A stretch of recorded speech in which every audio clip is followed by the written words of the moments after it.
ఎవరికి ఫోటో ఎత్తే పర్మిషన్ ఇచ్చినోడు ఎవడు? ఎవరైనా మా జమీన్లో వచ్చి ప్లాన్ వేసాకే ఎవరైనా వానికి ఉత్తు వేసిందే? మన జమీన్ దాని వచ్చేకి శక్తి ఉంది?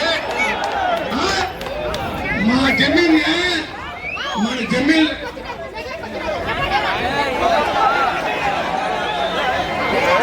யாரில் மாట్లాடலாம்?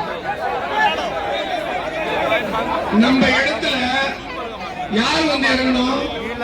நம்ம அப்பா வந்து இறங்கணும், நம்ம தாத்தா வந்து இறங்கணும், நம்ம பிள்ளைங்க வந்து இறங்கணும். அவங்களுக்கு தானே அந்த சொத்து சொந்தம். யாருக்கு அந்த சொத்து சொந்தம்? எவனோ மேல பிளைன் வரானோ அவன் எடுக்கிறானா, நம்ம பூமி எடுத்து போய் ஒருத்தர் கொடுக்குறானா? இது మన భూమిలో ఎవరైనా ఫోటో ఎత్తేకి వస్తే ఫస్ట్ వాడి కాళ్ళని నరికేయండి.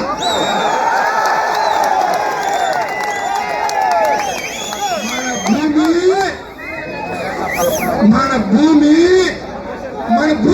పోయినప్పుడు మమ్మల్ని ఊరేడికి తరిమేటప్పుడు వాడిని కాళ్ళు చేయి ముఖ్యమా?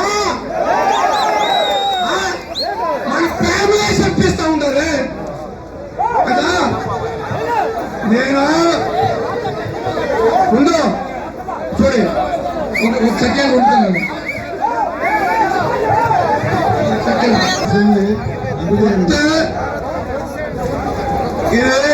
இது கேளுங்க. நம்ம பூமி கலெக்டர் கிட்ட போனேன். உண்டாமா கலெக்டர் கிட்ட இருப்பா கேளுங்க. இருக்கு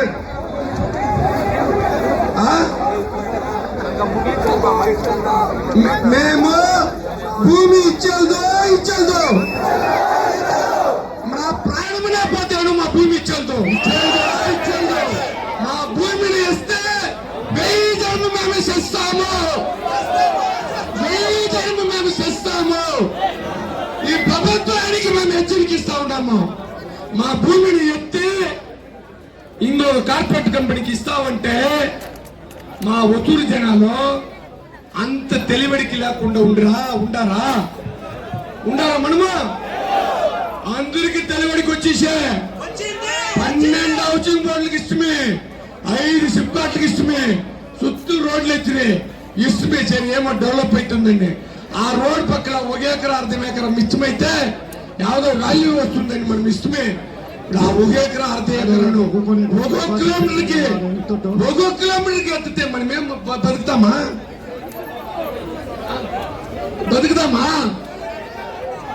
ఇప్పుడు చూడండి, మన భూమి వాళ్ళు ఎత్తొచ్చినంట, వాళ్ళు కొలియొచ్చినంట, మనం అడుక్కూడదంట.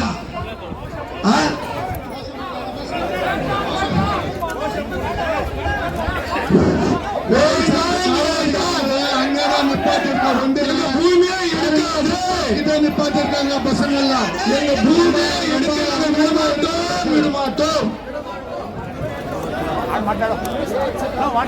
பாருங்க, அரசியல்வாதிக்கு எங்க வேண்டாலும் வந்து விடுறாங்க, எங்க வேண்டாலும் இடம் கொடுக்குறாங்க. விவசாயிகளுக்கு இந்த மாதிரி வஞ்சத்து நம்மளுக்கு செக் போஸ்ட் கிட்ட நம்ம வந்து நிப்பாட்டிருக்காங்க.